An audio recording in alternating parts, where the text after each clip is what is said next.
नेहरू और अंबेडकर, पटेल, आजाद ने नींव डाली। आप सेकंड थर्ड फ्लोर बना रहे हैं, उन्होंने फर्स्ट फ्लोर बनाया, लेकिन नींव के बगैर फ्लोर किसी काम का नहीं। इनकम इनइक्वालिटी का इस देश में जो आलम है, हम टाइम बॉम्ब पे बैठे हुए हैं। टाइम बॉम्ब है ये। मैं आज जद पे अगर हूं, निशाने पे, मैं आज जद पे अगर हूं तो बदगुमान न हो। चिराग सबके बुझेंगे, ऐसी हवा किसी की नहीं होती। संविधान की कमीज देख लो, वो गदला ना हो, उस पे दाग ना पड़े। आप विलेन क्यों बनाते हो भाई? विलेन मत बनाओ। आपसे भी गलतियां होती हैं, हमसे हुई हैं। खालिद नाम है, जेल में रहोगे, सुनवाई नहीं होगी। हैदर नाम है, मीरान हैदर, नहीं सुनवाई होगी। इमाम नाम है, सर्जिल इमाम, नहीं होगा। गुलफिशा होगी, नहीं होगा।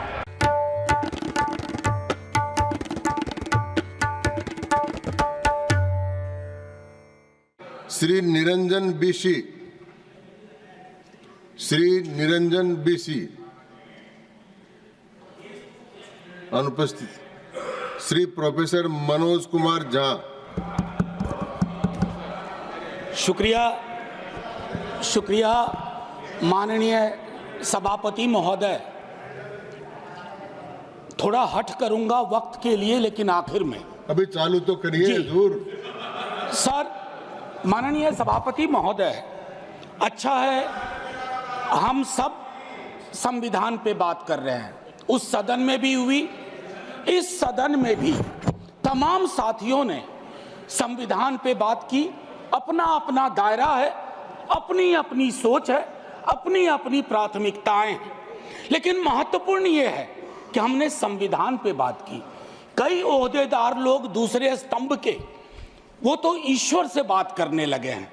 भगवान को कितना काम है, किसी की नौकरी लगवानी है, किसी की शादी करवानी है, किसी को चुनाव जितवाना है, तो किसकी पर्ची निकलेगी, किसकी अर्जी लगेगी। तो अच्छा है कि हम संविधान के दायरे में बात कर रहे हैं।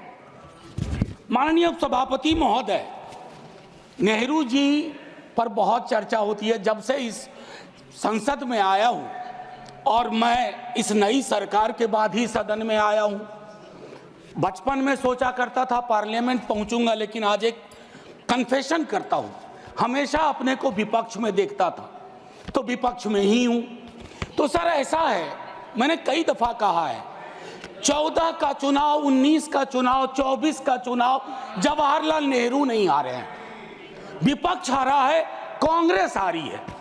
100 साल आप चुनाव जीतेंगे, लेकिन नेहरू को फिर भी वहां खड़ा पाएंगे, क्योंकि अथॉरिटेरियनिज्म के खिलाफ, पार्लियामेंट्री डेमोक्रेसी के प्रतीक हैं नेहरू।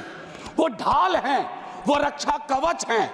और मैं आपको बताऊं, हमारे नड्डा साहब ने जेपी का उद्धृत किया, और मुझे अच्छा लगा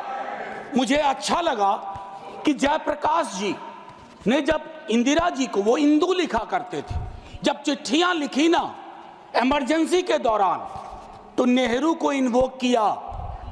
आई am writing to you in the name of your father Jawaharlal Nehru. वो ऐसे व्यक्ति थे, जब उनकी आलोचना नहीं होती थी तो छद्म नाम से अपनी आलोचना स्वयं करते थे। तो मैं क्या कहूं, जयप्रकाश जी का कश्मीर पर जो नेहरू जी को चिट्ठी थी या इंदिरा जी को चिट्ठी थी, अगर वो चिट्ठी आज मनोज कुमार झा अपने नाम से कॉपी पेस्ट करके लिख दे, तो सर शाम तक मैं टेलीविजन डिबेट में विलेन बन जाऊंगा। मेरे पर यूएपीए लगे ना लगे, सांसद हूं शायद ना लगे, लेकिन बहुत तरह की तोहमत लगेगी। सर एक आवश्यक बात, हम महापुरुषों की जन्मतिथि पुण्यतिथि पर माल्यार्पण वाले दुनिया के नंबर 1 देश हैं। इतनी पुष्प वर्षा करते हैं जन्मतिथि और पुण्यतिथि पे, लेकिन सर वो तिथियां इस बात की भी होती है कि हम अपनी चुनौतियों को स्वीकार करें। अगर हम संविधान दिवस मना रहे हैं, क्या फ्रीडम के बारे में नहीं बात होनी चाहिए? दोनों तरफ ऐसी बातें हो रही हैं, मेरी कमीज सफेद, तुम्हारी कमीज गदली। अरे साहब, संविधान की कमीज देख लो, वो गदला ना हो, उस पे दाग ना पड़े। ये हमारा दायित्व होना चाहिए।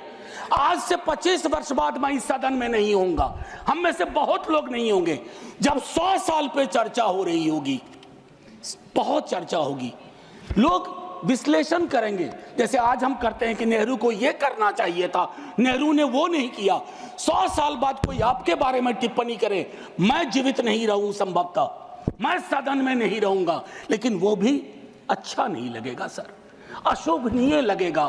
टाइम मशीन नहीं है सर, नहीं तो मैं अपने सारे साथियों को 47-46 ले जाता। खून की नदियां बह रही थी दोनों तरफ, खून की नदियां। मंदिर में गाय काट के फेंकी जा रही थी, मस्जिद में सुअर फेंके जा रहे थे। उस दौर में एक ऐसे देश के निर्माण का संकल्प, गलतियां हुई होंगी। आप विलेन क्यों बनाते हो भाई? विलेन मत बनाओ, आपसे भी गलतियां होती हैं, हमसे हुई हैं। मैं सिर्फ इतना कहता हूं माननीय उपसभापति महोदय कि जब हम तबसरा करते हैं इस तरह के नेताओं पे, तो हम भूल जाते हैं 47 में इस देश की क्या हालत है। सर आपने घर बनाया हो, मैंने नहीं बनाया अभी तक, मेरे पिता ने बनाया। सर ग्राउंड फ्लोर बनाने में सबसे ज्यादा मेहनत लगती है, नींव है वो। नेहरू और अंबेडकर, पटेल, आजाद ने नींव डाली। आप सेकंड थर्ड फ्लोर बना रहे हैं, उन्होंने फर्स्ट फ्लोर बनाया, आप 5 फ्लोर और बनाइए, लेकिन नींव के बगैर फ्लोर किसी काम का नहीं है, ये याद रहना चाहिए। सर माननीय उपसभापति महोदय, हमारे प्रधानमंत्री जी, भाजपा के कई साथी, और चूंकि ये संविधान की डायरेक्टिव प्रिंसिपल्स में है कि यूनिफॉर्म सिविल कोड, सर मैंने विस्तार से अध्ययन किया है, नड्डा साहब ने भी अध्ययन किया होगा, तमाम साथियों ने। सर कई तरह के उस पे विचार थे, लेकिन डोमिनेंट विचार था कि इसको रखो, किसी दिन वक्त आएगा इस पर बात होगी। सर 44 आर्टिकल, जो कि ड्राफ्ट में 35 था, उससे पूर्व आर्टिकल 39 क्लॉज सी है sir, about concentration of wealth. Income inequality का इस देश में जो आलम है, हम टाइम बॉम्ब पे बैठे हुए हैं, टाइम बॉम्ब है ये, और ये सबको इंपैक्ट कर रहा है, ना सिर्फ गरीब मजलूम वर्गों को, मध्यम वर्ग को। अभी हालिया रिपोर्ट आई कि प्रॉफिट मेकिंग कंपनीज, लेकिन उनकी प्रॉफिट का एम्प्लॉय के सैलरी में कोई रिफ्लेक्शन नहीं है सर। रिलेटिव डिप्रिवेशन का जन्म हो रहा है। 44 तक पहुंचिए यूनिफॉर्म सिविल कोड तक, लेकिन रास्ते में एक मील का पत्थर है आर्टिकल 39C। वहां रुकिए, ठहरिए, सोचिए कि इसको, क्योंकि अंबेडकर साहब को आप कोट कर रहे थे सोशलिज्म के बारे में कि वो कहते थे कि वो तो रचा बसा है, सेक्युलरिज्म रचा बसा, मानता हूं, लेकिन उन्होंने नेशनलाइजेशन ऑफ लैंड और इंडस्ट्री की भी बात की थी। मैं उसकी पैरोकारी आज के दौर में नहीं कर रहा हूं, लेकिन ये जरूर कहूंगा कि प्राइवेट प्लेयर्स ऐसे ना हो जाएं कि एक को चादर से ढकने के चक्कर में पूरा देश नग्न सच्चाई से रूबरू होता रहे। ये नहीं होना चाहिए।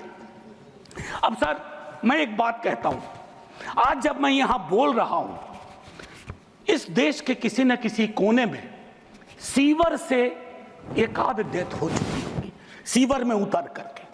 खुदाई चल रही है इस देश में, कई जगह खोदे जा रहे हैं। एक खुदाई हम सब सांसद मिलके करें। वो जो सेप्टिक टैंक और सीवर में उतर करके जहरीली गैस से मरने वाले लोग, ये कौन है? ये हम एक हैं तो सेफ हैं में नहीं आते, ये हमारे हिस्सा नहीं है, इसी समाज का हिस्सा है। हाँ, ये अव्वल बात है कि हमारी जातिगत सीढ़ी नुमा पदानुक्रम में वो नीचे आते हैं, उन पर गौर थोड़ा हम कम करते हैं, ये नहीं होना चाहिए।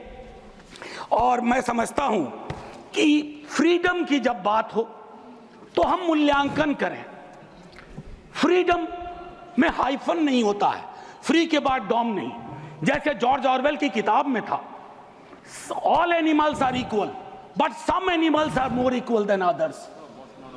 इस देश में नाम और सरनेम से भी चीजें तय होती हैं। खालिद नाम है, जेल में रहोगे, सुनवाई नहीं होगी। हैदर नाम है, मीरान हैदर, नहीं सुनवाई होगी। इमाम नाम है, सरजिल इमाम, नहीं होगा। गुलफिशा होगी, नहीं होगा। तो ये सारी चीज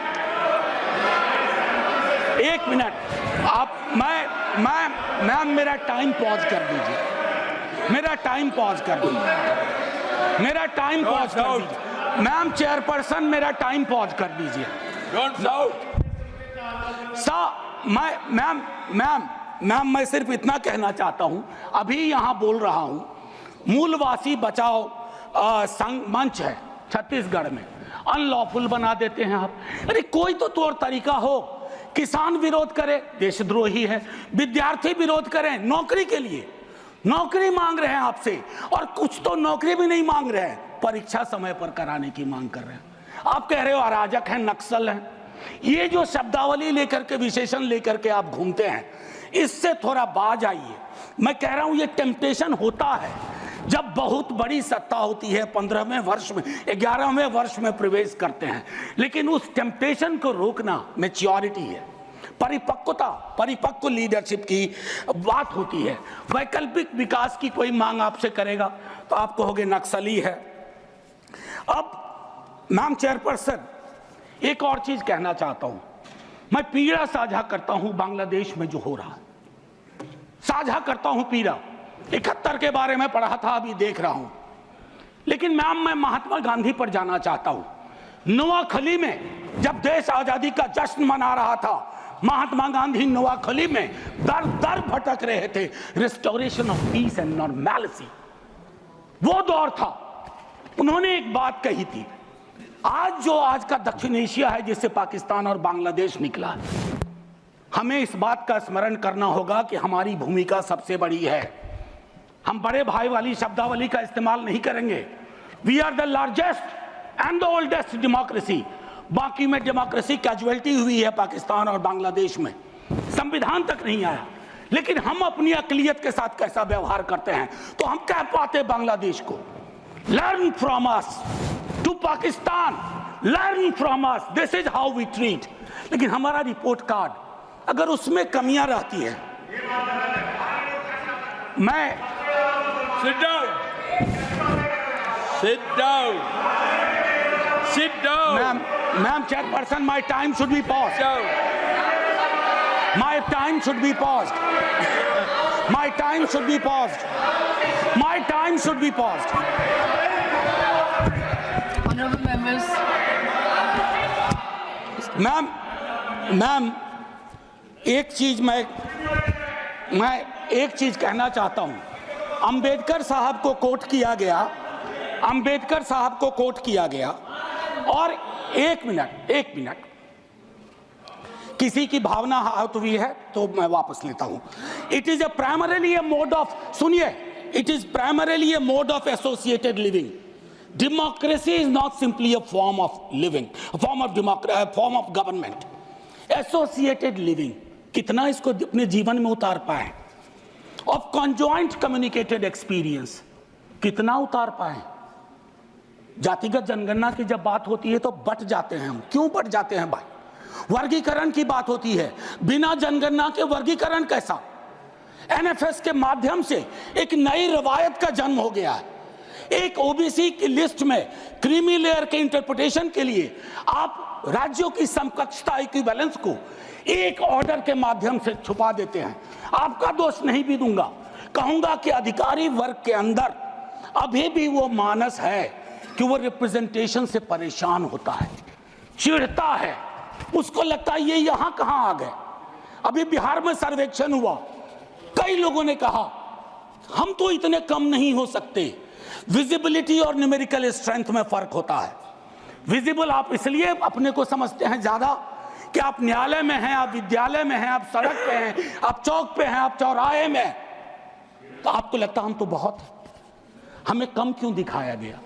उसके इस रिश्ते को हम सबको समझना होगा। मैम चेयरपर्सन, और जो मैंने कहा conjoint experience and associated living, together with that I'll take you for a minute to what Jawaharlal ji said in the beginning of objective resolution.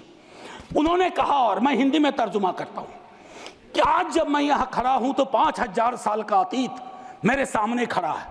मैं अभिभूत भी हूं, लेकिन मेरी चिंताएं भी हैं। इन चिंताओं और अभिभूत होने के बीच किस तरह के राष्ट्र का हम निर्माण करेंगे इस संविधान सभा के माध्यम से।